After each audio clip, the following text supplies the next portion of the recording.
یہ بابل کی قدیم تہذیب تھی، ایک ایسی دنیا جو غیر معمولی عظمت اور طاقت کے مظاہرے سے بھری ہوئی تھی۔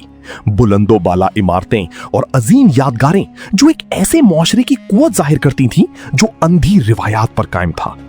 یہاں بت پرستی کوئی ذاتی انتخاب نہیں تھی، یہ عوامی زندگی کی بنیاد تھی۔ مگر ایک نوجوان ابراہیم علیہ السلام نے اس وراثتی نظام میں ایک خامی دیکھی۔ جہاں اس کے ہم عمر لوگ ان پتھر کے بتوں کو صرف اس لیے خدا مانتے تھے کیونکہ ان کے باپ دادا ایسا کرتے آئے تھے، وہیں ابراہیم علیہ السلام نے رائج نظام کو سوالیہ نظر سے دیکھنا شروع کیا۔ اس نے آسمان کی طرف توجہ کی اور اجرام فلکی میں خدا کو تلاش کرنے لگا۔ اس نے ستاروں، چاند اور پھر سورج کو دیکھا جب وہ افق پر طلوع ہوتے تھے۔ یہ نقشہ اس مشاہدے کو ظاہر کرتا ہے جو ابراہیم علیہ السلام نے کیا۔ یہ اجرام آزاد نہیں تھی، یہ سب ایک مقررہ اور سخت نظام کے تحت گردش کر رہی تھی۔ اس نے یہ حقیقت سمجھ لی کہ جو چیز غروب ہو جائے، ماند پڑ جائے یا ایک طے شدہ راستے پر حرکت کرے، وہ خالق نہیں ہو سکتی، وہ خود کسی کے تابع ہے۔ ابراہیم علیہ السلام نے یہی بات اپنے والد آزر سے کہی، جو انہی بتوں کو تراش کر روزی کماتا تھا جنہیں ابراہیم اب رد کر رہا تھا۔ اس نے احترام کے ساتھ گفتگو کی تاکہ اندھی تقلید کے نسل در نسل چلنے والے سلسلے کو توڑا جا سکے، مگر اس کے والد نے جواب میں اسے قتل کی دھمکی دی۔ پوری آبائی روایت کو چھوڑ دینا صرف شک پیدا کرنے سے ممکن نہیں ہوتا، اس کے لیے اندھی پیروی کو چھوڑ کر ایک ایسے ایمان کی ضرورت ہوتی ہے جو ذاتی یقین اور منطقی سوچ پر قائم ہو۔ ابراہیم علیہ السلام نے آخرکار صرف مشاہدے پر اکتفا نہیں کیا بلکہ عملی اقدام کیا۔ جب شہر کے لوگ ایک تہوار منانے گئے ہوئے تھے، اس نے تمام بت توڑ دیے، صرف سب سے بڑے بت کو باقی چھوڑ دیا تاکہ لوگوں کو ایک سادہ سوال کا سامنا کرنا پڑے: اگر یہ واقعی خدا ہیں تو انہوں نے خود کو بچایا کیوں نہیں؟ اس سوال کا جواب بحث کی صورت میں نہیں آیا بلکہ سزا کی شکل میں آیا۔ بادشاہ نمرود اور بابل کے لوگوں نے اس کی منطق کو قبول کرنے کے بجائے اسے ایک عظیم عوامی آگ میں زندہ جلانے کا حکم دے دیا۔ لیکن جب ابراہیم کو شعلوں میں پھینکا گیا تو آگ کی طبعی خصوصیات معطل کر دی گئیں۔ حرارت ختم ہو گئی اور دہکتی ہوئی آگ غیر معمولی طور پر ٹھنڈی اور محفوظ بن گئی۔ یوں نمرود کی طاقت کا مظاہرہ مکمل طور پر ناکام ہو گیا۔ ابراہیم راگ سے صحیح سلامت باہر نکل آئے، مگر یہ معجزہ ایک فیصلہ کن موڑ تھا۔ وہ آگ سے تو بچ گئے لیکن اس معاشرے میں ان کی جگہ ہمیشہ کے لیے ختم ہو چکی تھی۔ کسی مطلق سچائی پر قائم رہنا اکثر انسان کو تنہا آگ میں اترنے پر مجبور کر دیتا ہے۔ ایک نئی دنیا تعمیر کرنے کے لیے اسے اپنے ماضی سے مکمل جلاوطنی قبول کرنا پڑی۔ ابراہیم بابل چھوڑ کر ایک بے وطن مہاجر کی حیثیت سے اپنی زوجہ سارہ رضی اللہ عنہا کے ساتھ سخت اور پتھریلے راستوں سے گزرتے ہوئے سرزمین شام کی طرف روانہ ہوئے۔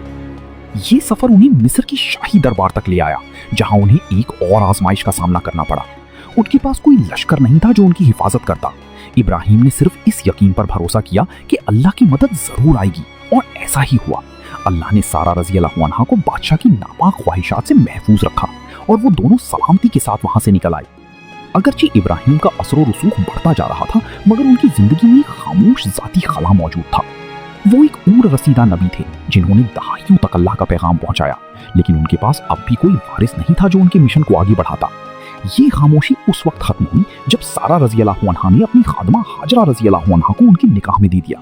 کچھ ہی عرصے بعد ان کے ہاں پہلا بیٹا اسماعیل علیہ السلام پیدا۔ ہوا جلا وطنی انسان سے دنیاوی سہارا چھین لیتی ہے۔ جب نہ کوئی قبیلہ باقی رہے اور نہ کوئی ریاست، تو بقا کا ہر لمحہ اللہ کے ورد پر مکمل بھروسے کا سبق بن جاتا ہے۔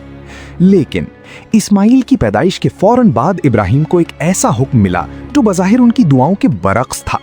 انہیں حکم دیا گیا کہ ہاجرہ رضی اللہ عنہ اور اپنے شیرخوار بیٹے کو مکہ کی ایک ویران اور بے آب و گیا وادی میں چھوڑ آئیں۔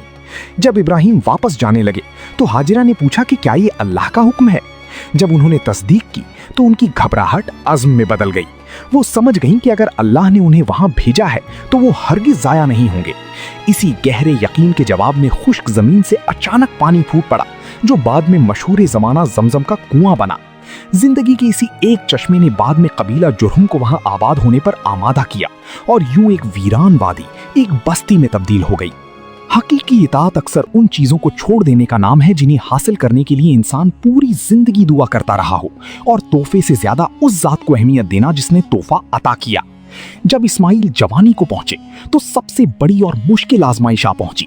ابراہیم نے بار بار ایک خواب دیکھا جس میں انہیں اپنے اکلوتے بیٹے کو قربان کرنے کا حکم دیا جا رہا تھا۔